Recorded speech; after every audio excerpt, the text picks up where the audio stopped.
আসসালামু আলাইকুম প্রিয় খামারি ভাই বোনেরা।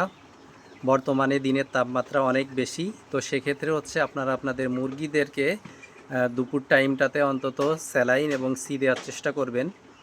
অনেকে ফ্রেশ পানি দেয় বারবার, হ্যাঁ সেটাও ঠিক আছে, কিন্তু সি দিলে হয় কি, ওদের স্ট্রেসটা অনেক কমে। ভিটামিন সি ওদের দুর্বলতা কাটায়, স্ট্রেস কমায়।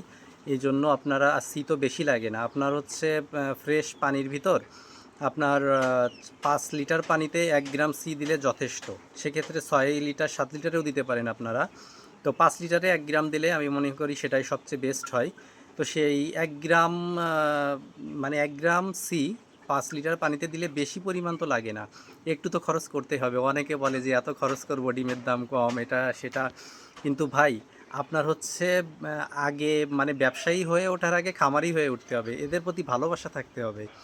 কারণ আপনার গরম লাগলে আপনি ফ্রিজ থেকে পানি খাচ্ছেন, কোল্ড ড্রিঙ্কস খাচ্ছেন বা স্যালাইন খাচ্ছেন। তো এদেরও তো সেভাবে শরীরটা ভালো রাখতে হবে। আপনি যদি এদের দিয়ে ব্যবসা করতেই চান বা এদের থেকে আয় করতেই চান, তো আপনার এদের মানে ন্যূনতম খরচ তো করতে হবে, এদের ভালো তো রাখতে হবে। এদের ভালো রাখলে আপনিও ভালো থাকবেন। সুতরাং একটু খরচ করেন। মানে আমি সবার ক্ষেত্রে বলতেছি না, কিছু কিছু খামারি অনেকে হয়তো বা বোঝে না, বোঝে না দেখেই অনেকে বলে, এই কমেন্টগুলো করে। কিন্তু বিষয়গুলো আসলে সেরকম না। এদের পিছে একটু খরচ করেন, তাহলে দেখবেন এরা আপনাকে তার থেকে বেশি ডাবল বেনিফিট দিচ্ছে আপনাকে। এদের পিছে আপনি যদি 1 টাকা খরচ করেন, ওরাও চেষ্টা করবে যে আপনাকে সে 1 টাকা কীভাবে ফেরত দেওয়া যায়। এই জন্য হচ্ছে ওদের পিছে একটু খরচ করেন, অন্তত গরমের টাইমটাতে ওদের যাতে, ওরা যাতে রিল্যাক্সে থাকতে পারে সেই ব্যবস্থাটা নিশ্চিত করেন। আশা করি ভালো হবে। ধন্যবাদ।